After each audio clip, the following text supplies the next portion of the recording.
Siyanibingelela nonke balaleli egameni likaJesu Kristu oyinkosi nomsindisi. Makube kini umusa nokuthula okuvela kuNkulunkulu uBaba wethu nasenkosini yethu uJesu Kristu. Izwi lenkosi uJesu Kristu leli olilalele njengamanje.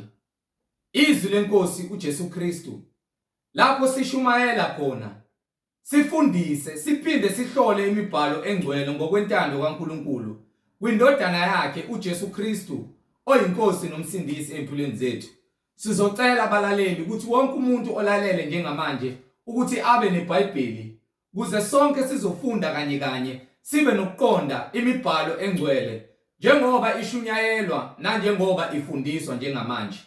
Mungenalo iBhayibheli sizocela usheshise udownload iBhayibheli efonini yakho, kwi-laptop noma kwi-tablet, kuma-application stores kuze sonke sizofunda kanye sibe nokuqonda izwi likaNkulunkulu ekuyilona indlela nokuphila ekumele siphile ngalo lempilo esiphilayo.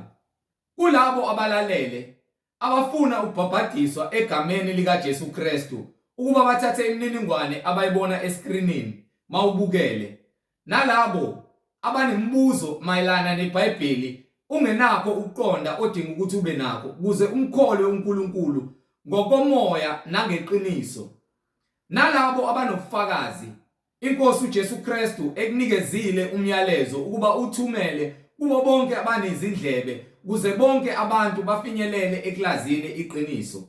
Nawe ofana nengulube esibuyele emphalazweni wayo, wena oshiye indlela yeqiniso nokukholwa, isona sikhathi njengamanje inja ebuyele emphalazweni, isona sikhathi njengamanje sokuba uzithuntuthe ubuyele endleleni yeqiniso ngokuba wathengwa ngenani legazi elibizayo.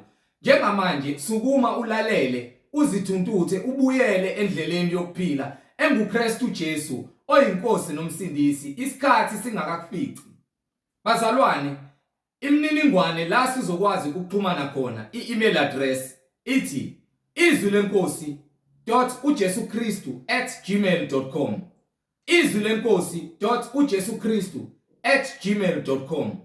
Ngilandelise nge-cellphone number noma i-WhatsApp number la sizokwazi khona ukuthi sixhumane khona ethi 066 566 9245, 066 566 9245. Bazalwane, izintshumayelo zonke ziyatholakala ku-YouTube lapho ungahlala khona phansi uphethe iBhayibheli ulalele uhlolisise ukuthi ngabe lokho okuzwayo kuyafakazelwa yini umoya ongcwele emibhalweni yonke engcwele iBhayibheli. Bazalwane, ku-YouTube uzosearcha uthi izwi lenkosi uJesu Kristu, izwi lenkosi uJesu Kristu. Ungakhohlwa ukusubscribe, ungakhohlwa futhi nokupressa i-notification button kuze uzotholwa njalo izwi eliphilileyo, intshumayelo njengoku-uploadwa kwazo nangendlela ezi-uploadwa ngayo. Uma umoya ongcwele ethinta ulizwa izwi likaNkulunkulu likusondeza endleleni yokuphila enguKristu Jesu. Ku-YouTube izwi lenkosi uJesu Kristu. Ungakhohlwa ukuthumela nezihlobo zakho nabo bonke obathandayo, ikakhulukazi labo ohlanganyela nabo ngaso sonke isikhathi manithi niyamdumisa uNkulunkulu ngokomoya nangeqiniso, nishunyayezwa yilo osuke nishumayeza ukuba imfundiso asuke enipha zona encelisa zona nizidla ngabe ziyafakazelwa yini umoya ongcwele njengoba efakazela ngeBhayibheli kuwo wonke amabandla kaKristu Jesu. Ku-YouTube izwi lenkosi uJesu Kristu. Bazalwane, ake sivule ngomkhuleko simbonge uBaba wethu osezulwini ngalesikhathi samanje nokuthi inhliziyo zethu zibe ngumhlabathi ovundileyo olindele izwi lakhe eliyimbewu, lingamanzi linethisela umhlaba, lingene ngaphakathi kithi lisilungisise isikhathi sisenaso. Baba wethu osezulwini, mangcweliswe igama lakho, umbuso wakho mawufike, intando yakho mayenziwe emhlabeni njengasezulwini. Usiphe namhla isinkwa sethu semihla ngemihla, usithethelele amacala ethu njengoba nathi sibathethelela abasonayo. Ungasingenise ekulingweni kodwa usindise kokubi, ngokuba umbuso ungowakho namandla nobukhosi kuze kube phakade. Amen. Bazalwane, igama lami nginguNkanyiso Brightzulu. Ngihamba nomfowethu uBradley Sebula. Nomfowethu uMhlengi Zondi ozobe sihola enaba kabanzi ejula ngokwempihlakalo yemibhalo. Umoya ongcwele ekhazimula kule ndawo nasendlebeni zabo bonke abantu abezwayo ukuba beze basheshise bafinyelele eqinisweni elinguKristu Jesu oyinkosi nomsindisi. Siyanibingelela nonke bazalwane. Amen. Amen. Amen. Siyanibingelela bonke abalaleli nababukayo emakhaya kuphi nakuphi egameni lenkosi uJesu Kristu ongumsindisi ongumsunguli nomphelelisi webandla labangcwele. Leli uhlelo olubizwa ngokuthiwa izwi lenkosi. Akusilona ibandla lami, akusilona uhlelo lami. Ilapho khona sifundisa ngezwi likaJesu Kristu. Njengokuba imibhalo esifakazela kukho konke ngokukamoya oyingcwele. Akekho umuntu obizelwe ebandleni lethu. Amen. Akekho futhi umuntu oyilunga lami. Leli ibandla likaKristu sike emzimbeni kaKristu. Uma samba senza lokhu asifundisa kona ngokwembhalo. Abantu baqala mesebezwa ukuthi abantu ukhuluma iqiniso behlabeke inhliziyo zabo zingafuni ukuphenduka ziqinile. Baqale babuza ukuthi nicotshwe ubani. Kepha manishumayela ushukela noma nishumayela lombhedo abawushumayelayo baba umngani wakho bafuna ukuthi ke nizwane. Kuba khona le competition ukuthi ubani unabalandeli abaningi. Kepha ngokuba manje sikhuluma iqiniso bafuna ukufaka imibuzo engasile. Lalela, uma ufuna ukwazi ukuthi ubani ogcoba abantu uJesu, umoya ingcwele ogcoba abantu ukuthi abakhuluma iqiniso. Ukuba abantu njengoba abantu bekhuluma amanga ingokuba bayagcobana ngawo amanga ukuthi babe ngabaholi babantu bebaholela ekufeni. Manje ke ngeke ulenze lutho iqiniso. Yes, God. Hallelujah. Ungaba nenhliziyo elikhuni kepha egcineni uzoguqa phambi kwalo iqiniso. Ungazitshela uziphakamise kepha wena uzoguqa phambi kwalo iqiniso. Simlana asimilana ngokuhlakanipha kwethu noma ngokuzitshela kwethu. Similana ngokuba uJesu sinikile umoya wakhe ukuthi simila. So bonke abantu abasindiswayo abahlezi emabandleni amanga lapho khona abantu bengafuni noma abaholi benu bengafuni ukukhuluma iqiniso. uJesu uthi phumani kubona. Amen.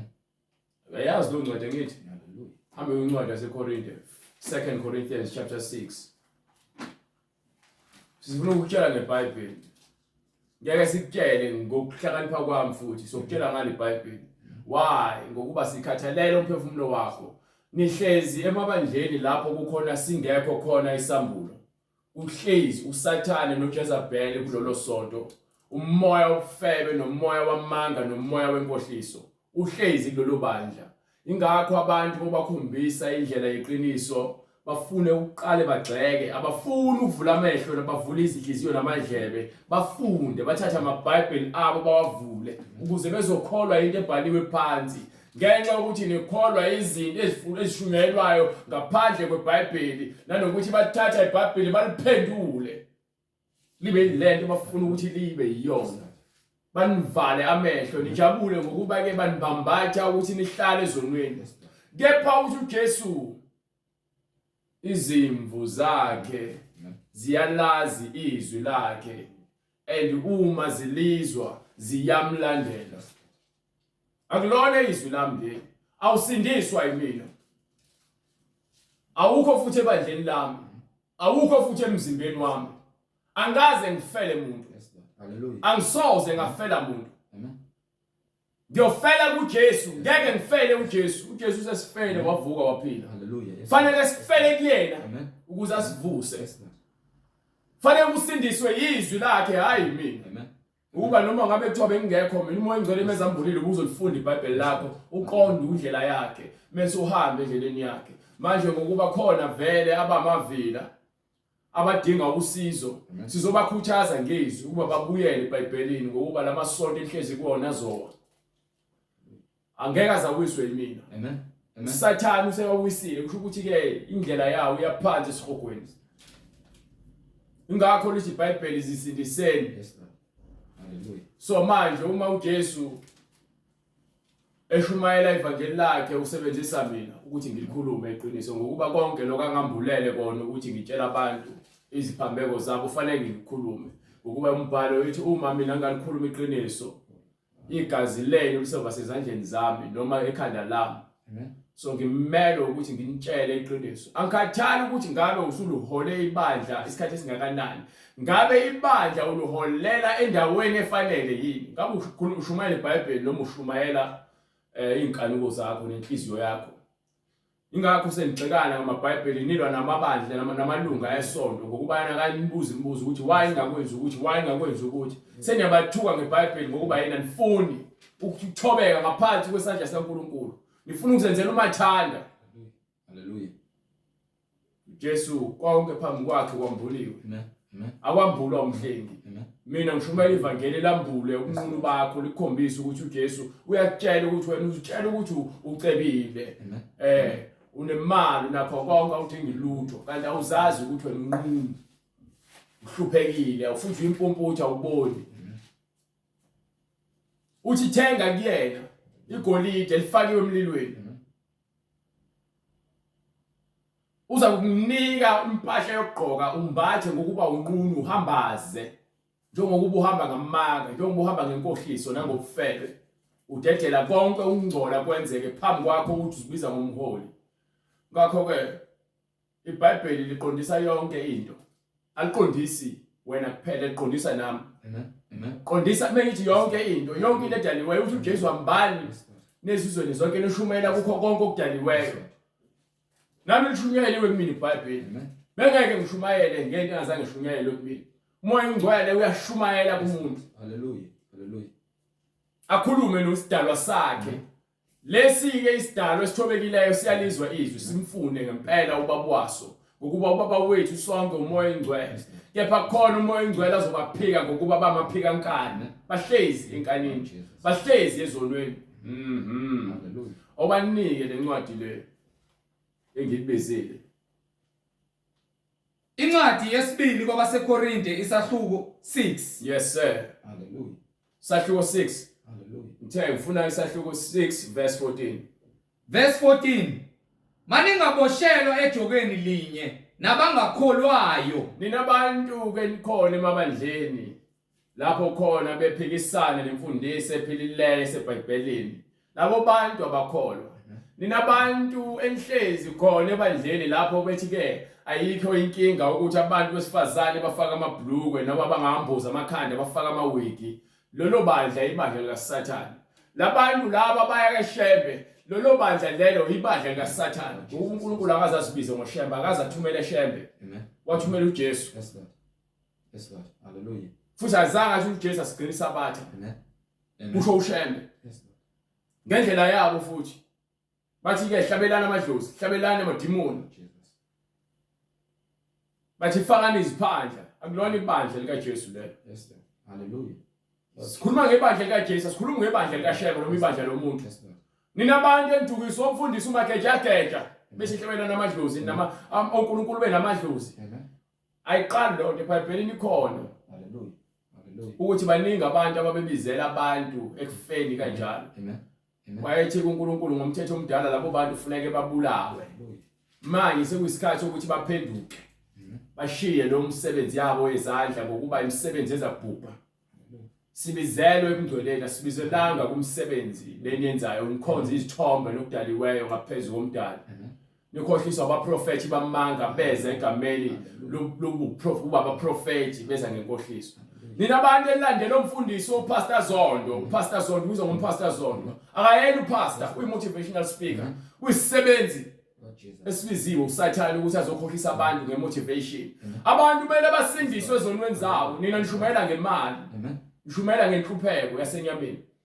Bebathembisa inkululeko kanti bona uqobo lwabo bayizigqila zokubhubha. Uma isigqila usho ukuthi isigqila sesono, uthi uJesu ke isigqila sihlala endlini kwaphakade, kepha indodana. So siyabakhuza bonke abantu ukuba mabayeke ukuhamba ngemfundiso zabantu. Fundana amaBhayibheli enu. Afundela amaBhayibheli enu. Lalela. Ngeke wahlulelwe ngumfundisi wakho. Uzowahlulelwa ngezwi elibhalwe phansi eBhayibhelini. So uma ungalazi izwi elibhalwe phansi eBhayibhelini, uma ulazi ungalenzi izwi elibhalwe phansi eBhayibhelini, uyazahlulela wena ukuthi wena ufanelwe ungene embusweni kaNkulunkulu. Maningi amabandla yebo. Kepha kuwona wonke amabandla embusweni kaNkulunkulu. Ukuba iningi lawo lihamba ngezinkanuko zezwe. Amen. Amen. Ngakho ke uma umfundisi wakhe nabafazi ababili noma eseke washada wadivorce, lo mfundisi lo akafanele ukhola ibandla. Hallelujah. Uma umbishop wena nabafazi ababili akuyena umbishop kaNkulunkulu lo. iBhayibheli likhuluma enye into abanye abafundisi beni balezweni benza ukukhohlakala. Hallelujah. Lalela. Thina sikufundisa into ebhalwe phansi eBhayibhelini. Amen. Amen. Kukwena ukuba uyafuna ukungena ezulwini noma cha, angeke futhi ukuphoqwe yimina. Kepha ungena kwakho ungena ngokuzithoba kwakho kwizwi kaNkulunkulu. Banike lencwadi yaseKorinte. Incwadi yesibili kwabaseKorinte isahluko 6 verse 14. Yes sir. Maningaboshelwa ejokeni linye nabangakholwayo. Maningaboshelwa ejokeni linye nabantu abangafuni ukukholelwa ezwini bahambe ngezwi. Alela uma ucabanga ukuthi abantu ke bazokuzona ngoba nako ukhuluma iqiniso. Kuyosizakala ukuthi uthando abantu bezokufaka esihogweni uzuqamba amandla ngenxa yokuthi ufuna ukuthi ibandla lihlale limngale ndlela limngayo. Lande. Hallelujah. Yabona kuza abantu ka1 ezweni likaJesu. Akuzi imbumbu zabantu ngoba ke kufanele kuza abantu abayiquality. Abantu asebezinikele ekutheni bafuna ukungena ezulwini. Angene nombane ezulwini.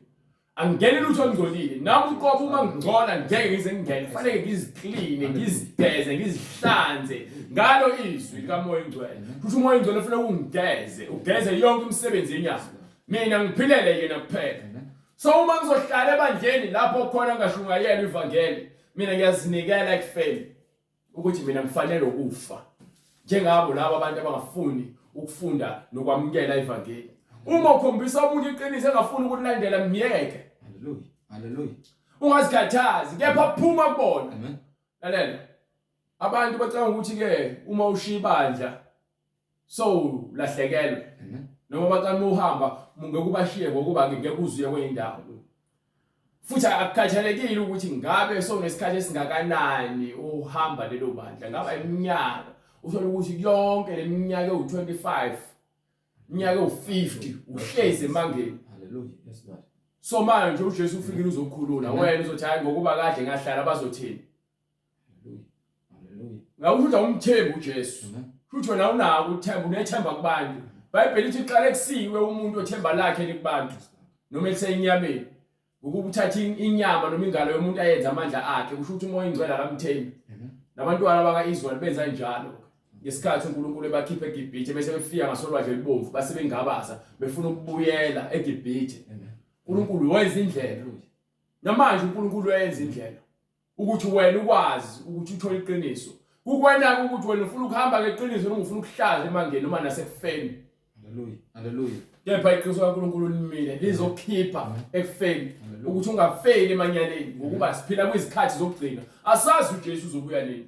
Kepha uzofika njengesela ezoqoqa ibandla lakhe. Oh Jesus. Asazi ukuthi uzofika nini. Kepha yena mase fika uzofika njengesela. Hallelujah. Yes Lord. Baphe. Maningaboshelwa ejokeni linye nabangakholwayo. Masingaboshelwa ejokeni linye. Kusho ukuthi thina singcwele kufanele sahlukaniswe njengokuba uthi ke umbhalo ke kufanele sikwazi ukwahlukanisa phakathi kokungcwele nokungekho ngcwele baningi. Niya incwadi uLeviticus isahluko 10 verse 10. Yes, sir. Leviticus chapter 10 verse 10. Niya kwahlukanisa okungcwele nokungengcwele. Ngoba senikwazi ukwahlukanisa phakathi kokungcwele uma ke ungeke uzudakwa amanga. Uma ungeke uzuhlala ebandleni ngoba naku kubenza izinto eziyimicimbi njalo. Hallelujah.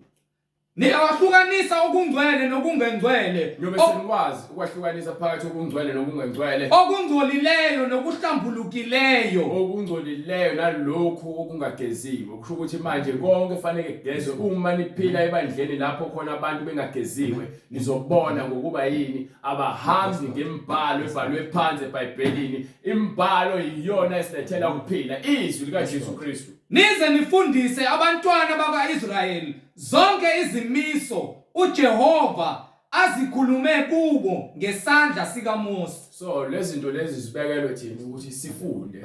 Singafundi thina kuphela. Sifundise nabantwana bethu. Anisakwazi ukufundisa abantwana benu ngoNkulunkulu. Akusekho ukumesaba uNkulunkulu emakhaya, emabandleni, ezikoleni, nasePhalamende, esemsebenzini. Yonke le ndawo lesekubusa uSathane. Ingakho abantu bempimpana bezondana bebanga izikhundla bebulalana bedlisana benza yonke imikhuba. Ingakho kugcwele ubufebe nokuntshontsha nokuqamba amanga nokuphinga nokubulala ngokuba yini abantu sebekhethe ukusebenzela uSathane ngamalengiso. Ingakho emabandleni ufika amadoda lalana wodwa, abantu besifazane belalana bodwa. Kanjalo abantu besifazane basamboza amakhanda amabhizi bahlobisa imizimba yabo ngezinto ezidaliweyo lezi uNkulunkulu asikhuzayo ukuthi singazihlobise ngazo. Amacici nezitolo zokufakelwa, amabhlukwe nezimpahla ezincane ezibamba umzimba. Bese kuzothi ke abafundisi bafeba namalungu esonto. Beshiya indlela eqondileyo beduka. Bashiya indlela eqondileyo, bashiya izwi, balandela ufa. Incwadi yesibili kaPetru isahluko sokuqala. Yes sir. Verse 15. Yes sir. Beshiya indlela eqondileyo beduka. Beshiya indlela efanele ngabe bahamba ngayo bayaduka. Belandela indlela Balandela indlela yesoni. Umprofeti wayesoni ongafuni ukuzwa. Noberoyi owathanda umvuzo wokungalungi. Umvuzo wokungalungi isono. Ukuthanda izinto ezidaliweyo. Niba namaphathi esontweni niyadakwa. Kwenziwa ama-birthday yomfundisi ngakutshwana. Dliwa isidlo sakusihlwa emini. Nithandaze izithombe nezithombe emasontweni enu. Lezo zithombe lezo uNkulunkulu athi akafuni nesisodwa isithombe. Ukuthi nisathe laphi isithombe sikaNkulunkulu asikwazi lokho. So manje ke abantu badukisiwe, asikhonzi izithombe. Amen. Asikhonzi futhi okudaliweyo. Sikhonza uNkulunkulu. Hallelujah. Wasemazulwini. Lo ongumdali wezinsuku zonke nokuphila kwethu. Banike incwadi yaseKorinte. Incwadi yesibili kwabaseKorinte isahluko 6 verse 14. Maningaboshelwa ejokeni linye nabangakholwayo. Ngokuboshelwa ejokeni linye nabantu abangakholwayo. Ngokuba kunakuhlanganyela kuni ukulunga nokungalungi na. Ehlanganisa ukulunga nokungalungi. Kwenziwa yini uthi wena ulungile noma ufuna ukulunga? Kepha uhlezi ebandleni usawuzile izwi uyalazi iBhayibheli. Kepha unalento ethi ke ngoba kuthiwa singaye kuhlanganyela uhambe uyozinikela emabandleni noma ebandleni likaSathane. Ungamane uhlale wedwa ngokuba uJesu umekhuluma nentombazane yaseSamaritan. Uthi nina niyakholwa ingakwaziyo. Isikhathi siyeza andisona ke manje isikhathi lesi. Lapho khona ke ningesezuya entabeni kwakuhlanganwa ngithi. Ningeke nisaya eJerusalem, angike eJerusalem kwakuhlangana. Yes Lord. Hallelujah. Kepha manje uNkulunkulu usefuna abantu. Amen. Abamkholwayo. Hayi kuphela ngokuhlanganyela bebe bengakholwa iqiniso. Kepha ufuna abantu abakholwa kuye ngokomoya. Nangeqiniso ukuthi kufanele ukholwe yizwi ngokweqiniso. Uyobe sokwazi ukuhlukanisa phakathi kokungcwele nokungekho ngcwele. Lapho ke umoya ingcwele bese kugcwalisile, uyobe sekukhombisa indlela ekumele uyihambe nabantu ekumele uhlanganyele nabo ngokuba uzolinda. Ube umoya ingcwele kube uyena ozokhombisa abantu ozohlanganyela nabo ekungcweleni. Uhambe indlela yokuphila ngokweqiniso. Ukuze wena usindiswe, ungazuboshelwe ejokeni linye nabantu abangakholwayo. Ngokuba kukho ubudlelwane. Hallelujah. Ngokuba nenye incwadi kaJohane, incwadi yokuqala kaJohane, sahluko 1 1 John chapter 1 from verse 5. Ithini? Incwadi kaJohane, incwadi yokuqala kaJohane isahluko sokuqala ivesi lesihlanu. Yes sir. Nanti izwi Na yabona indaba isezwini. Kuthiwa nanti izwi esalizwa kuye salizwa kuJesu. sinishumayeza lona. Yalizwa indaba. Lali izwi esalizwa kuye siyanishumayeza lona. Lokuthi uNkulunkulu ungukukhanya. Izwi kaNkulunkulu, uNkulunkulu, uJesu uthi ngikukhanya kwezwe. Ngilethe ukukhanya. Izwi kaNkulunkulu uJesu lingukukhanya. Hallelujah. uNkulunkulu ungukukhanya, uJesu ngukukhanya, uNkulunkulu ukhanya. Hallelujah. Ubumnyama abukho kuye nakanye. Soze kwabakhona ukungcola kuyena noma ubumnyama. Uma sithi sinenhlanganyelo naye. Uma izindaba nokuhlanganyela. Hallelujah. Uma sithi sinenhlanganyelo naye, sibe sihamba ebumnyameni. kepha sibe ayizona ngishoyo. Hallelujah. Hallelujah. Samba ebumnyameni kusho ukuthi saba nabantu abayizoni noma nathi sesikhethe ukuhamba indlela yobumnyama njengabantu abahamba indlela sibe sithi siyakholwa. Manje asikwazi ukuthi sithi siyakholwa kuyena kepha samba indlela yobumnyama soze khohlwa. Hallelujah. Uma sithi sinenhlanganyelo naye. Uma sithi sinenhlanganyelo naye, sibe sihamba ebumnyameni. kepha sibe samba ebumnyameni. Sinamanga. Ayizindaba. Asenzi iqiniso. iBhayibheli iphethe yonke imfihlakalo kaJesu. Yes Lord. Hallelujah. iBhayibheli likhuluma konke kwambuliwe. Ingakho sitshela ukuthi awambulwa yini. Hallelujah. Izwi liyakwambula. So lolo lizoqondisa ukuthi hayibo labantu engihamba nabo ngabayenza nento ebhalwe phansi eBhayibhelini. Hallelujah. Lord Jesus. Bebengayenzi. Amen. Lithi iBhayibheli ke kunahlanganyelayo kuno okuningi ingcwele seKorinte. Hallelujah. Hallelujah. Kunabudlelwana buni ukukhanya nobumnyama na? Unakuzwana buni uKristu noBeliyali na? uSathana kahlangana uJesu. Ingakho uSathana agxoxwa ikhanda uJesu ukuba ke ubekele isigwebo sokuthi ifanele kangene esihogweni. Afakwe ekhwini lomlilo manje ngokuba vele ukhishiwe esihogweni, ukhishelwe iminyaka e1000 ukuba akhohlisa isizwe nomhlaba wonke njengoba esemsebenzini ekhohlisa amabandla, ekhohlisa abantu eParliament, ekhohlisa abantu ezindaweni zomsebenzi nasezikoleni. Ezikoleni akusashunyayela ivangeli, akusakhulekwa ngisho ukukhulekwa. Umkhuleko sobeka eceleni. Njengoba lo bethi uNkulunkulu alimusisi, uNkulunkulu alimusisi, mawucabanga ukuthi kusho njalo xa uthi usekhona ukungcwele. Amen. Lalela ukuthi wena nice akusho ukuthi ungcwele. Amen. Amen. Amen. Ungcwele kusho ukuphila impilo ehlanzekile phambi kwaNkulunkulu nophambi kwabantu. Yes Lord. Ngokuba ungaba nice. Amen. Yabo ubufeba. Amen. Unice efebeni. Hallelujah. Unice otshwaleni. Hallelujah. Unice emangeni. Unice entshontsheni. Unice ekutheni wena ube umbulali, ube isiphingi. Hallelujah. Unice ekuhlebeni. Lord Jesus. Hallelujah. Unasabelo sini okholwayo nongakholwayo na? Uphi sabelo phakathi kuthi luphi ubizo. Amen. Hallelujah. Ngoba phela sibiziwe ebungcweleni. Luphi ubizo phakathi komuntu okholwayo nongakholwayo uma ukuthi ngizohlanganyela nabantu abangakholwa mina. Lina kuvumelana kuni ithempeli likaNkulunkulu nezithombe na? Lo mzimba lo ithempeli likaNkulunkulu. Hallelujah. Udalelwe ukuba uNkulunkulu ahlale kuona. Yes Lord. Lalela. Uma nakha indawo, leyo ndawo nibiza ngethempeli likaNkulunkulu. Angeke nibeke izithombe odongeni. Amen. Amen. Nithi ke izithombe zasezulwini. Ngeke nibeke izithombe zobaba benu, ngisho umfundisi akana sithombe kuzomela sibe khona edongeni. Yes Lord. Hallelujah. Akho sithombe. Hallelujah. So manje ngeke ungitshele ukuthi ke sifune hayi ngoba umfundisi wethu sibeka isithombe sakhe. No. Akho mfundisi okumele kubeke ngisho ngomthetho omdala akho Moses wabeka isithombe sakhe.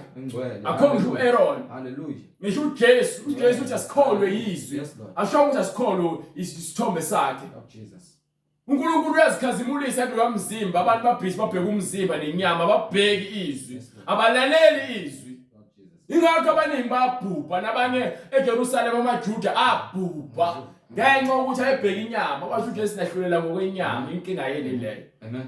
ingakho noma sishumayela bathi hayibo baqhamukapi labafana ubalo ungcobile ngaphansi kwayiphi ibandla noma asinandaba namabandla amabandla wethu hallelujah yes Lord asinandaba namagama amabandla izwi lenkosi lona esilihumela kulona ibandla lami ngokuba thina siyithempeli likaNkulunkulu ophilayo uba lo mzimba lo engiphila kuona njengamanje yebo umuntu okhulumayo umoya lo kumina okhulumayo amen ngiphila kulo mzimba lo ithempeli leli uNkulunkulu afuna ukuhlala kulona umoya oyingcwele ufuna ukuhlala kule thempeli alidalileyo hallelujah Lord Jesus manje ke uzokwenza kanjani ukuthi uthathe ithempeli laNkulunkulu lifake izithombe nigaxa amafoto nigaxa isiphambana emqaleni namarosali bese nithi ke uNkulunkulu beni labo nithandazeke kwezithombeni nithi Maria amen Lord Jesus nizokwenza kanjani lokho Pastor Jesus ekubeni umzimba kaNkulunkulu usenuthathela unikela ukuthela ube ithuluzi lokufebe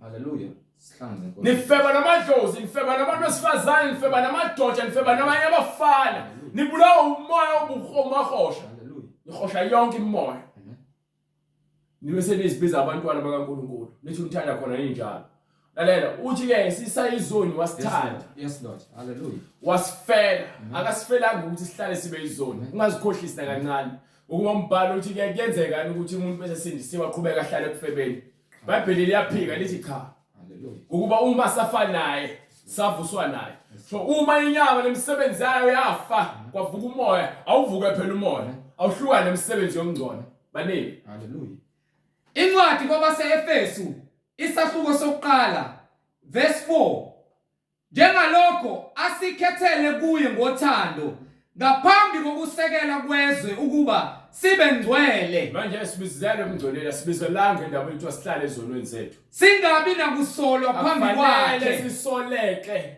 nakancane phambi kwakhe wasimisela ngaphambi kokuba sibe ngabantwana kuye ngoJesu Kristu so sibizelwe kuye ngoJesu uJesu uyena isibonelo sokuthi abantwana bakaNkulunkulu baba njani baba ngcwele ukuze ukhazimuliso lomzimba wakho kuona njengamanje wena ufanele ukuthi uphile impilo yobungcwele ngeke uphile impilo yokukhohlakala bese ucaza uzongena ezulwini izivatho lezi nizigqokayo nemfaniswano ayifakane ezulwini ukuba khona nifakele imfaniswano yenu nithwele nizangoma izinyanga izifeba abaqambe bamanga oJezebel hallelujah manje nake kusiza ngalo ukuthi ujabulise ukuthi ugqoka umfaniswano kephezulu kaNkulunkulu aliphili kuwena amen phela izwi umoya ingcwele amen Lord Jesus uma ungalazi nogcina dlangana ngayo ushembe nishumayela ushembe asishumayela ushembe hallelujah asishumayela umagejageja asishumayela upope yes Lord hallelujah asishumayela motivation sihlanze Nkosi Jesus hallelujah sishumayela uJesu Kristu wafa lezi sizibala ngokuba niyakholelwa kuzona lezi zinto lezi futhi nibona ukuthi izona ezinilethela ukuphila ngoba bakhuluma ukufa nithanda izinto eziphathekayo bebekhuluma ngeziwasho nemali nempepho noma khandlela izona izinto ezifuna ukuzenza lezi imfundiso zoyihlwa zinoholele kufeni wasimisela ngaphambili ukuba sibe ngabantwana kuye ngoJesu Kristu njengalokho kwaba kuhle kuye ngentando yakhe ukuze kutuswe inkazimulo yomusa wakhe asiphe yona ngesihle ngaye othandiweyo manje ke kudayisa ivangeli elokuphila izwe lamahala ingakho amaBhayibheli egcwele umhlaba wonke ukuba izwi liphumile enkalweni zonke manje lifundisa abafundisi abawufukwe abafundisi abayizinje nje abawogombela kwesakhe bafuna nje nina niloke nifaka imali emaphaketheni abo bona beloke bentshela ukuthi hayi nisindisiwe niphila umngcwele hayi uNkulunkulu akanankinga nani wozani khona nihlabela amadlozi abanandaba nani bafuna loke nikhokho kweshumi bafuna loke nikhokho iminikelo ukuthi nina niyabumenifa abanandaba nani batshela unezulweni niyakholelwa yilokho fana labantu ekuthiwa ke umuntu athi esefila athi engasonto bese kufika abantu abamakholwa abantu babamakholwa bawona amakholwa bayathandaza kulo muntu bamnxusela uNkulunkulu ukuthi angene ezulwini futhi bonke abantu bake ezulwini manje akekho umuntu ozoyisihogweni mekusokwazi ukuthi abantu bese befile siphinde sibathandazele hallelujah baBhayibheli lithi mfune manje uNkulunkulu esana ukutholakala ukuthi ngale kwethuna akakho ukutholakala kwaNkulunkulu hallelujah so ngeke usikhohlise futhi Jesus hallelujah ngoba bakhohlisa abangazi baningi asebekhohlisiwe bakholelwa amanga abantu fana lento lokuthi ukuphila esonweni uyisifebe. Amen. Oh Jesus. Bese ufika abantu bathi bolungile. uNkulunkulu uzokuthethelela. Bathi hayi uyasibona le khona uyasizwa asimvuleleni indlela ukuthi sikhulume konke. Amen. Akukusizi ngalutho ukuthi abantu bafike emngcwabeni wakho bakhulume kahle ngawe. Amen. Bengazange bakhulume kahle ngawe usaphila. Manje bazokhuluma kahle kanjani ngawe usaphila bengafuni ukwamukela uKristu. Ukuba phela uKristu uma benganthandanga. Uma benganthandanga mina bazongithanda kanjani? Hallelujah. Anilithandi izwi. Pho ngizongithanda kanjani mina kuba mina? Amen. Nihlule ukuthanda uJesu neqiniso lakhe. Ekubeni isibiza ngabakholwa akhe. Amen. uJesu uthi baningi abaprofeti abazofika egameni lami bakhohlisa abaningi. Hallelujah. Kepha kugcwaliseka isiprofethi ngokuba ke abafunanga ukwamukela iqiniso. Ongiphe lencwadi leyo lutuzana yaseKorinte esiqede ngayo bese uyongipha incwadi yokuqala yakaPetro. Hallelujah. Hallelujah. Go ahead. Incwadi yesibili kwabaseKorinte sahluko 6 verse 16. Yes sir. Lina kuvumelana kuni ithempeli likaNkulunkulu nezithombe na? Akho izithombe ezifunakalayo emzimbeni wakho noma izikipho ozigqokayo angabe khona izithombe zabantu noma zamantombazane noma zikabhiya noma ngabe yini. Angabe khona imfaniswano noma into ezidwetshiweyo. Mawugqokele ukuthi ufihle umzimba. Ngokuba thina siyithempeli likaNkulunkulu ophilayo. Ukuba thina siyithempeli kaNkulunkulu ophilayo. Njengokuba washo uNkulunkulu ukuthi uNkulunkulu uthini? Ngiyakuhlala phakathi kwabo. Usho bani? uNkulunkulu wathini? Ukuthi ngiyakuhlala phakathi kwabo. Yebo baba. Ngihambe phakathi kwabo. Ngihambe phakathi kwabo. Ngiyakuba nguNkulunkulu wabo. Bese ngiba uNkulunkulu wabo. Bona babe ngabantwana Bona bami. ke babe ngabantwana bami. Ngakho-ke phumani phakathi kwabo. Phumani phakathi kwabo. Nahlukana nabo. Phumani phakathi kwabo. Lalela ingakho simna sesibatshelela abantu waseqaleni sabatshela abantu kudala sathi phumani emabandleni amandla.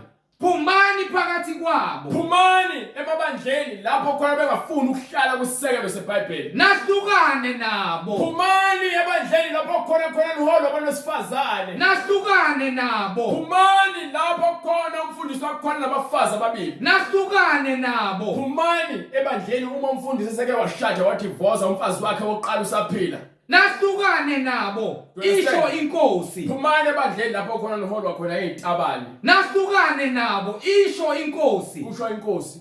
Phumani ebandleni. Phumani bayekeni. Ningathinti okungcolileyo. Ningathinti lutho olungcolileyo. Ningathinti lutho. Ningathinti okungcolileyo. Uthi uNkulunkulu phumani phakathi kwabo. Nahlukane nabo. Nahlukane nabo. uNkulunkulu mase ekhombisa indlela yakhombisa indlela. Ungahlala noma ulapha eGoli, noma ulapha eKZN, noma ngabe eTuks, eStern Cape. Uma uzokwazi unefone. Sino WhatsApp group.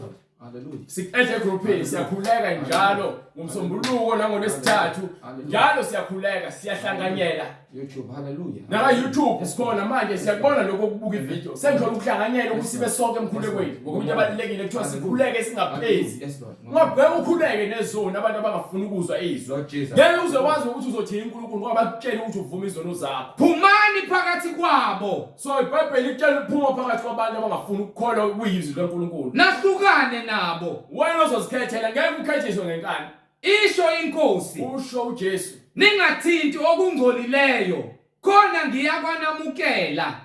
Awuphinde futhi uhambe uthi uNkulunkulu ngiyakonamukela. Bese futhi sifunde sibatshele kwincwadi yokuqala kwaseKorinte sahloko 6 nakhona futhi sukela ku verse 9 to verse 12. Incwadi yokuqala kwabaseKorinte isahluko 6 verse 12. 1 Corinthians chapter 6 verse 9. Konke kuvunyelwe kimi. Konke kuvunyelwe kimi. Kepha akusizi konke. Hallelujah. Yes Lord. 1 Corinthians chapter 6 verse 12. Say verse 9 no right. Hallelujah. Starting from verse 9. Yes sir. Kepha kanazi yini ukuthi? Kepha anazi yini ukuthi abangalungile abayikulidla ifa lombuso kaNkulunkulu na? Ngeke balidle ifa lenkazimulo nomoya oyingcwele. Ngeke bangene embusweni kaNkulunkulu. ningadukiswa. Izindaba ningadukiswa. Abaningi bethu badukisiwe ngokuba bahambe balandela noma ngabe ubani uzibiza ngumfundisi kaNkulunkulu. Hallelujah. Kepha izwi abalazi. Indaba ukuthi abantu bahlangene baninga kusho ukuthi bakholelwa kuJesu. Indaba isezweni. Hallelujah.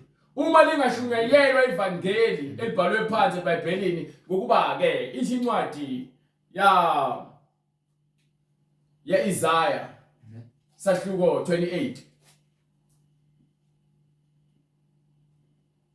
from verse 10. Unoyifunda khona bezozwa ukuthi itheni incwadi ya Isaiah. Sahluko Incwadi uIsaiah isahluko 28 verse 10. Yes, sir. Isaiah chapter 28 verse 10. Yes sir. Ngokuba ngisiyalezelo phezu kwesiyalezelo. Fanele kube isiyalezelo ukuthi ke Ngokuba ngokuneshumayelayo fanele uyithathe eBhayibhelini. Kuyisiyalezelo Fanele kube isiyalezelo phezu kwesiyalezelo. ukuthi manje ngithatha ivesi phezu kwevesi emva kwevesi ngiyalambula ivesi ngokwembhalo ngambula uKristu. Isiyalezo phezu kwesiyalezo. Isiyalezo phezu kwesiyalezo. Umthetho phezu komthetho. Umthetho phezu komthetho. Umthetho phezu komthetho. Lapha ingcosana. Lapha ingcosana. Nalapho ingcosana. Yayibona indaba. Yonke into fanele ithathwe phansi eBhayibhelini. Umthetho phezu komthetho, isiyalezo phezu kwesiyalezo. Lapha yana lapha kube ingcosana. Kusho ukuthi ke uma ngishumayela ngithathe evesini ngichaze, ngiphinde ngithathe elinye ivesi ngiphinde ngichaze, ngiphinde ngithathe elinye ivesi ngiphinde ngichaze. Ahambisana amavesi, awaphambane. Ngabambelele evesini elilodwa kuze kwacaca kuphela 2 hours ngithi ngiyashumayela. Amen. Yepha abantu abasindiswa. Abantu abazivuma izono zabo. Jesus. Ngiloko ngixoxa izindaba zoMelkizedeki ukuthi umpriest omkhulu nami ke manje sengumpriest omkhulu nani ke ningabapriest abakhulu manje sesiyongena ezulwini. Akusizi ukushumayela ngoMelkizedeki abantu bengazange baphenduke ezonweni zabo. Lokho kufana nokuthela amanzi emhlane wedada. Into enamsebenzi. Amen. Amen. Understand? Amen. Incwadi yokuqala kwaseKorinte isahluko 6 verse 9. Yes sir. Kepha kanazini ukuthi abangalungileyo abayikulidla ifa lombuso kaNkulunkulu na. Ngoba labo ningadukiswa nazifebe nabakhonza isithombe. Izifebe akusona kuphela umuntu wesifazane ethula namadoda amaningi. Uma ulala nomuntu ungashadile naye noma ngabe uyindoda noma ngabe umuntu wesifazane uyisifebe ngokuba lokho budlelwano beni niklipitile noma niyafeba ngokuba neke anibohlelanga ndawonye ngokomthetho kaNkulunkulu ukuthi nibe munye. Nina niphile ekufebeni. You understand? Hallelujah. Nabakhonza isithombe. Uma ufaka ifoto noma unesithombe noma kuthuba loguqa khona ukuthi uNkulunkulu wakho ukhonza izithombe noma kuthiwa ubiza amadlozi uyawahlabela ukhonza izithombe ngoba ukhonza into edaliweyo kunomdali. Naziphingi abantu abashadileyo abahlukanile bahamba bolala ngaphandle emshadweni noma umuntu ophumayo emshadweni olala ngaphandle uyisiphingi. Nazihlobongi abantu laba bangeke bangene emusweni kaNkulunkulu. Amadoda alala nezingane ezincane ezesilisa nabesilisa abalalanayo. Izitabana amadoda alala bodwa. Namasela nabantu abantshontshayo nabahahayo nabantu abahahayo nazidakwa nabantu abathanda utshwala nazithuki abantu abathuka inhlamba ilabo abacula inhlamba ilabo abahlezi bethuka inhlamba ilabo nje abaphila enhlambeni. Lalela labantu abacula hip hop nokwaito bacula ngemizimba yabantu besifazane bathuka abantu besifazane bathuka uNkulunkulu bathuke konke bonke labo bantu labo nalabo abalingisi. Akekho umuntu omlingisi ongcwele noma umKristu ophila impilo obungcwele ozohamba ethuka inhlamba ku TV noma aqamba amanga. Hallelujah. Nabaphangi nabantu abaphangayo abayizigebengu abayikulidla ifa lombuso kaNkulunkulu. Ngeke balidle ifa lombuso kaNkulunkulu. Babe njalo abanye kini. Babe njalo nami ngakomunye wezoni. Yes Lord. Kepha sesahlanzwa. Manje iBhayibheli lithi ke ngokuzwa izwi sikholo yilona silandele sesiyahlanzwa. Kepha senahlanzwa senangcweliswa ngezwi. senalungisiswa siyalungisiswa futhi ngegama lenkosi uJesu Kristu. ngeke uhambe ngegameni likaJesu Kristu ungazange uze uvume izono zakho uhlukane nalezi zinto iBhayibheli lizibalayo. Ngegama lenkosi uJesu Kristu nangomoya kaNkulunkulu wethu. Moya kaNkulunkulu wethu awungivele incwadi yaPeter, First Peter, yeah, chapter 1 starting from verse 10. Incwadi yokuqala kaPetru isahluko sokuqala verse 10. No, starting from verse 13. First Peter chapter 1 verse 13. Yes sir. Ngalokho zibopheni izinkalo zengqondo yenu. Uma ke manje so wamkelile izwi likaJesu.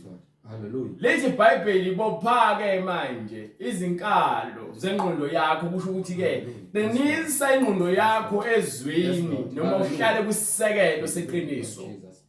Nizithibe bese uyashiya ukwenza konke okungcolileyo uhlale ezwini uzithibe. nethembe ngokupheleleyo. Uhlale ngokupheleleyo ethembeni. Umusa enizawabelwa. Umusa esizawabelwa kusho ukuthi ke lezulu esilindele ilona lenza ukuthi thina sihlale sizithibe kuyona yonke imisebenzi yokungcola. Hallelujah.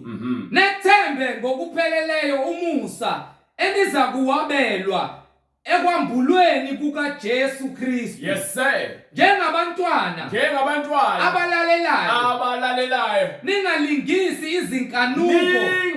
Njengabantwana abalalelayo uma ulazi izwi lenze izwi ngeke uze ulingise noma ulandele izinkanuko zakuqala lezinto ekuthiwa ukhishiwe kuzona. Ngeke uthi wena sokhishiwe esonweni kepha uphile esonweni kepha uthi uyakholwa uzindisiwe. Njengabantwana abalalelayo ningalingisi izinkanuko zakuqala ekungazini kwenu. Uthe ungazi wenza njengoba ungazi. Kepha uthe uKristu mesambuliwe kuwena wabona ukuthi uyisoni. Wase wahlukana nakho konke uKristu athi ke ungakwenzi ngokuba yini usambuliwe usuhamba ekhanyeni manje awusahambe kumnyameni. Ngeke usaphinde futhi uyophinda ulingisele imisebenzi yokungcola obukade uyenza. Uphema izinwele, wenza ama-SKL, upende izinwele, ugunda izinwele, uthanda ucwebe, uzidwebe umzimba, ufaka amabhluku umuntu wesifazane, uthanda utshwala, udakwa. Wena muntu wesilisa nawe uqamba amanga, uzenza inkabi nesigebengu, uzenza isoka elingasile, uchoma ngemali. Ngeke usakwenza lokho ngokuba sowukhululiwe ekufeni nakuyona yonke imisebenzi yenyama. Sowubhabhatisiwe manje egameni likaJesu Kristu. Uma ungakaze ubhabhatiswe kepha uthi uyakholwa wena usindisiwe ngokuba iBhayibheli lithi abapostoli bonke bababhabhathisa abakholwayo. Kusukela kuJohane umbhabhathisi owaqala ukubhabhathisa ngokuphenduka. Kwafika uJesu wafika banika umoya engcwele. Basala abapostoli babafaka emanzini bamukela umoya engcwele. Uma wena ungakaze kwenzeke kuwena konke lokho wena kwakosindiswa. Fanele wamukela uJesu uphenduke. Emva kwalokho bese uyabhabhathisa ngaphansi kwamanzi egameni likaJesu Kristu. Hallelujah. Kodwa njengowanibizayo engcwele lo sibizile unjani engcwele ungcwele manibe ngcwele nani ukuhambeni konke ukuthi sibe ngcwele konke ukuhamba kwethu. Sifanele ukuphila impilo engcwele, sifanele ukulala ubungcwele, sifanele ukukhuluma ubungcwele, sifanele ukuhamba ebungcweleni. Ngokuba kulotshiwe ukuthi ukuba ke kubhalwe phansi yayizindaba lonke lesifundayo nesishumayelayo ibhalwe phansi itheni manibe ngcwele masibe ngcwele ngokuba mina ngingcwele. uNkulunkulu utshela uMoses the same thing. uPetru uyasitshela naye ukuthi ke lokho washo uMoses kusayikho namanje akushintshi. Namanje wakhuluma yimina nje kusayikho. Kuthiwa masibe ngcwele ngokuba yena ungcwele. Manje ungcwele yakhokhelwa manje. Ngeke ukuthenge ngokuba sesithengiwe ngegazi eliyinani eliphakeme likaJesu Kristu. Hallelujah. Uma simbiza ngokuthi Baba yena owahlulela yilowo naloyo ngokwemisebenzi yakhe. Uma ke simbiza ukuthi Baba lobo wahlulela wonke umuntu. Yes Lord. Ngemisebenzi yakhe engakhethi ubuso bamuntu. Amen. yakhe engakhethi buso anohamba ngokwesaba esikhathini sokuhlala kwenu ebufokazini. So lalela uma lithi iBhayibheli ke njengoba sibizile yena akakhethi buso bamuntu wahlulela umuntu umsebenzi yakhe asihlale ebungcweleni ukuba thina la siyizivakashi singabafokazi emhlabeni. Uma ke sifa sifele ezonweni ngeke sikwazi ukubuyela kuyena ngokuba ke uzosiphika ukuba uyasahlulela nemisebenzi yethu. Ngabe imisebenzi yakho wena iyakuvuna yini ukuthi ungene ezonweni? Zihlole ke ngalo iBhayibheli nothi ngokuba kusho mina. Libheke iBhayibheli ukuthi wena ngabe konke uNkulunkulu akufundisa kona uyakwenza yini? Nazi ukuthi sazi ukuthi anihlengwanga ekuhambeni kwenu okuyize enakunikezwa ngawoyihlo. Asihlengwanga okhokho bethu, sihlengwe uJesu ngezinto ezibhubhayo. Okwamanje la okhokho bethu bakhonza izithombe namatshe nezinkuni, bakhonza amadimoni, bakhonza amadlozi, bakhonza izangoma, bakhonze ukuthwala, bakhonza ukufa, isiliva negolide, bakhonze nemali, bathanda isiliva negolide. Kodwa ngegazi kepha sisindiswe ngegazi, ucwebe nemali negolide nokukhazikhazi nemfundiso zokhokho bakho ezingakholelwa emngcweleni. Lalela azinamsebenzi kuJesu. Igazi likaJesu lona likhuluma yonke into, likhuluma izinto ezibalekile. Kodwa ngegazi elinqabileyo likaKristu. Igazi elinqabileyo ngeke ulithole noma ikuphi. Ngisho ngihamba othenga igazi esibhedlela akulona likaJesu. Ngisho ungathonga igazi ulifake emzimbeni ngeke usindiswe. Usindiswe mhlawumbe ukuthi uthole impilo lemhlabeni, kepha usawumfokazi usazofa. Haleluya. Kodwa ngegazi elinqabileyo likaKristu kungathi elewundlu elingenacala. Manjena ke ungasindiswa ngegazi lomunye umuntu mukade ugulwe esibhedlela. Lolo gazi lelo lithangcolile. Kepha lona ngoba egazini kukhona ukuphila uzothola ukusindiswa. Kepha igazi elimsulwa elingenacala elikaJesu lelo kumele wena usindiswe ngalo. Haleluya. Elingenacala, elingenabala, elingenasidla nambibi. Owaziwa phakade izwe lingakasekelwa. Owaziwa phakade izwe lingakosekelwa. Haleluya. Kepha uJesu wabonakaliswa ngezikhathi zokugcina. Buka manje lithi ke uphinde ufunde hlehle. Owaziwa phakade, uJesu waziwa phakade izwe lingakasekelwa. Ezindaba uNkulunkulu lesikhuluma ngaye. Waziwa phakade izwe lingakosekelwa. Kepha wabonakaliswa wayeseza uNkulunkulu enyameni ngezikhathi zokugcina ngenxa yenu. Yayibona indaba le ukuthi sina sisinomusa usunike ungakanani. Enikholwa nguNkulunkulu. Thina abantu esikholwa nguNkulunkulu uJesu ulethelwe thina ukuthi sisindiswe ngaye. Ngaye enyameni uzosindisa thina. Ngaye owamvusa kwabafileyo. Yes sir. Nowamnika inkazimulo ukuze ukukholwa kwenu kube nethemba kuNkulunkulu. Ukukholwa kwethu kube nethemba kuNkulunkulu. Ukukholwa kwethu kufanele kube nethemba. Uma lingekho ithemba kuNkulunkulu sizokholelwa kuzona zonke izinto abaprofeti bamanga nezangoma bathi sikholelwe kuzona. Ngeke sikholelwe ezwini kuphela, sizofuna izwasho, sifune uvaselina, sifune amanzi, sifune amakhandlela. Bese bethi faka imali yakho ku-envelope soyikhulekela, ufake izicelo zakho kuma-envelope. Lalela izicelo zakho azidingi ukungena ama-envelope. Yes Lord. Umkhuleko iyona mpepho kumele siyishise. Haleluya. Umkhuleko ufuna ukwazi ukuzikhulekela wena kuNkulunkulu. Akekho lalela, ningadlala abafundisi babazonikhulekela. Jesus. Yes Lord. Abafundisi funeka banikhulekise, siyakhulekisana sisonke. Yes Lord. Haleluya. Lokho ufuna ukuthi ukukhulekele uyakusho usikhulekele uNkulunkulu. Hayi ukuthi mina ngiyakhulekela mina. Ngokuba manje lento leyo kuba mbamba inkunzi ukuthi banike bathi lethani imali zeni bazikhulekele nezicelo zenu. Abanandaba nemkhuleko yenu nezicelo zenu. Into abanendaba nayo imali yenu ingakho bethi befaka imali phambili. Amen. Ukuba yini badayisa amaphupho, niyawathenga amaphupho abo.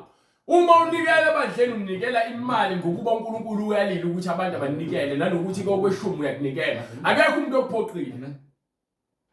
Incwadi yesibili kaPetru isahluko sesibili verse lokuqala Kepha kwavela nabaprofeti bamanga phakathi kwesizwe. So manje akuyona into entsha le ukuthi abantu bazofundisa ngezinto ezingekho ezibhubhayo, imfundiso edukisayo. Beyizigqila kwabona zokufa. Hallelujah. Manje ke phumani emandleni amanga. Yekani nje ukulandela abafundisi abawufukwe. Yekani ukulandela abantu abathanda utshwala. Bangafuni ukuhamba ngezwi. Banike lencwadi sesivala. Hallelujah. Incwadi yaPeter. Qhubeka bright. Hallelujah. Incwadi yokuqala kaPetru, isahluko sokuqala verse 22. Yes sir. Senihlambululile. So manje uma ulizwa izwi ulamkela, so uma sobhabhadisiwe sohlambululiwe. Uma ungakobhabhadiswa kwakuhlambulula. Senihlambululile imiphefumulo yenu. Yes sir. Ngokulalela iqiniso. Yes sir. Nize nithande abazalwane. Nize nithande, kusho uthando ufanele landwe ebandleni kaKristu. Akho manqimfelana nokuthi uzitshela ukuthi ungcono, nokuthi wena wana kunemoto noma unemuzi noma usebenza kahle. Ayikho lonto le ebandleni kaKristu. Yes Lord. Uthando lusibekela zonke izono. Uma unengqondo yempakamo lokuzitshela uyena kaKristu. Amen. Nize nithande abazalwane ngokungazenzisi. Thandane ngokungazenzisi ukuthi akukhonda bazokwenza indaba kuthiwa uya pretender. Uyazinikela ngothando kubanye abantu. Uyabathanda ngothando leqiniso. Thandanani ngokupheleleyo omunye komunye. Ngokupheleleyo omunye nomunye. Ngezinhliziyo. Inhliziyo. Senizelwe kabusha. Senizelwe kabusha. Ukuzalwa kabusha uzalwa kabusha ngokwenyama, uzalwa kabusha ngokomoya nangezwi. Mase ungena ngaphansi kwamanzi kuyazwa izono zakho. Kungengambewu ephelayo kodwa imbekele emhlabeni izinto eziphathekayo eziphelayo ezibhubhayo. Kepha ke ngengapheliyo. Thandane ngothando lukamoya oyingcwele. Ngezwi eliphilileyo nelimileyo elihlezi limile likaNkulunkulu likaJesu likamoya oyingcwele. Ngokuba ke yonke inyama injengotshani. Yonke lenyama eniqhosha ngayo nihlobisa nizinikele ekutheni ke nisebenzela inyama ifana notshani. Nobukhosi bayo bonke bunjengembali yotshani. Ubukhosi bayo bonke injengembali. Imbali inesizini. Hallelujah. Nesikhathi lapho khona ke ifika iqhakaze. Amen. Ayihlala nesikhathi eside usuyayibona seyiyabuna isekho. Utshani buyabuna. Utshani buyabuna. Nembali iyavuthuluka. Kepha izwi lenkosi. Kepha izwi likaJesu limi kuze kube phakade. So nomzimba ohlezi kuwona uchoma ngawo ufuna ukuhlobisa ngazo zonke izinto ozibonayo uzobola. Hallelujah. Uzongena phakathi emgodini. Kepha lizwi silishumelayo lithini? Yilo lelizwi levangeli elashunyayelwa kinina. Lelizwi leli liza kuma ukuphakade. Konke lokho okukhona emhlabeni kuyadlula, kepha lezwi alishintsha. Hallelujah. So uma ufuna ukuphilela izwi, banika incwadi yazenzo. Hallelujah. Act 2:38. Khona bezozwa ukuthi kuphi kumele bakwenze. Uma ufuna ukuphilela izwi, utheni uPetro? uPetru wayesethi phendukani. So uma wena sowulamkela izwi, so ufuna ukuphila impilo kaJesu nokuphila impilo engcwele, uthi ke umoya engcwele ulizwi. Amen. Phendukani. Yiloyo naloyo abhaphathizwe. Fanele ubhaphathiswe egameni likaJesu Kristu. Kukho ukuthethelelwa kwezono zenu. Ukuze sethelelwe izono zethu. Khona niyakwamukeliswa. Sobeke sowamukeliswa. Isiphiwo sikamoya oyingcwele. Uma usiphenduka ezonweni zakho ukuhlala emngcweleni sogeziwe izono zakho ngamanzi egameni likaJesu Kristu. Sohlala emngcweleni uyobe sonamukeliswa isiphiwo sikamoya engcwele. Ngokuba isithembiso ngesenu nesabantwana bethu. Uthenjisiwe kuthina nabantwana bethu. Esabo bonke abakude. Bonke inkosi uNkulunkulu wethu eyakubabiza. So iyona ndlela le eletha ubungcwele. iBhayibheli akikho indlela. Wafakaza nangamanye amazwi amaningi wabayala wathi zisindiseni kulesizukulwane. Zisindise kulesizukulwane lesi esibhubhayo. Lesizukulwane siphila impilo ephambene nobungcwele. So into kumele uyenze wena ukuthi wena ufunde iBhayibheli lakho. Uma umuntu enenkinga mthumele la kuthina. Inamba uyayibona ku screen. Ne-email address uyayibona. Noma kunombuzo ephathelene neBhayibheli, uyobe sosithinta kule number oyibonayo noma ku-email address. Kepha kakhulukazi labo abaphendukayo abavuma izono zabo. ibona esibadinga kakhulu Hallelujah. yebo sithinta ke kulo number oyibonayo kwi-screen sobe sesenza indlela ukuthi sifinyelele kuwena ukuze ukwazi ukubhabhadiswa egameni likaJesu Kristu ukho kuthethela kwezono zakho ngokuba uNkulunkulu usibizele kona ukuthi ke sifinyelele kulazini iqiniso sifinyelele ekutheni sikwazi ukuphenduka ngokweqiniso nangokamoya size kuyena azosingcwelisa siphilela yena kuze kube ukubuya ezoqoqa ibandla lakhe. Siyambonga uNkulunkulu ngamandla akhe nangobungcwele bakhe kukho konke asenzele kona. Sithi uNkulunkulu aqhubeke alandisele umusa okwamanje sibe sihamba ebungcweleni ngegama likaJesu Kristu. Sithi ke uNkulunkulu asigcine siphinde sibonane ngokuzayo uma uNkulunkulu evumile. Amen. Ngosifela uNkulunkulu.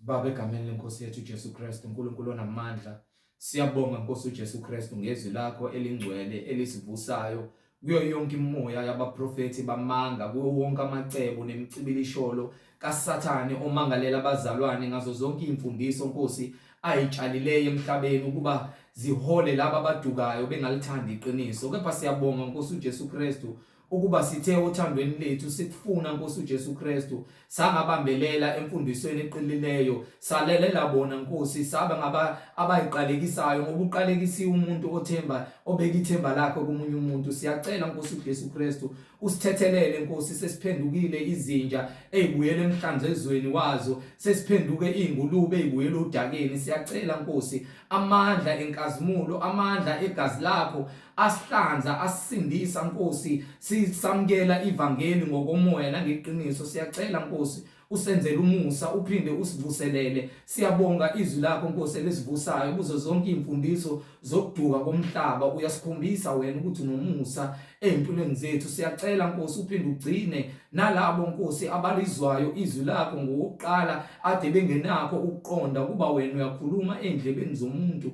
Nkosi kubize bonke abantu kuba beze ensindisweni hayi Nkosi ngokuba bezelwe ngenyama nangentando yendoda kodwa ngokomoya. Siyabonga Nkosi kuba wena utshala imbewu yokulunga utshala imbewu yeqiniso ngokuba izwi lakho liyiqiniso. Uyakhuluma nesidalwa umuntu omdalile Nkosi ukuba alizwe izwi lakho. Siyabonga ke njengamanje Nkosi ukuba intando yakho iyenziwa emadlebeni naseyinhlizweni zabo bonke laba abathatha isinqumo ukuba bayizoni phambi kobuso bakho nokuba Nkosi uJesu senzele umusa usihlanze ngokwenkazimulo yezwi lakho egameni lenkosi yethu Jesu Kristu. Sigcine Nkosi uJesu Kristu size singene emanzini sibhabhadiswe egameni lakho sihlale emfundisweni ephilileyo enguwe eyindlela neqiniso manje naphakade egameni lenkosi yethu Jesu Kristu. Mayenziwe intando yakho uNkulunkulu wethu semazulwini manje naphakade. Amen. Amen. Umusa wenkosi yethu Jesu Kristu mawube nomoya wenu bazalwane. Amen.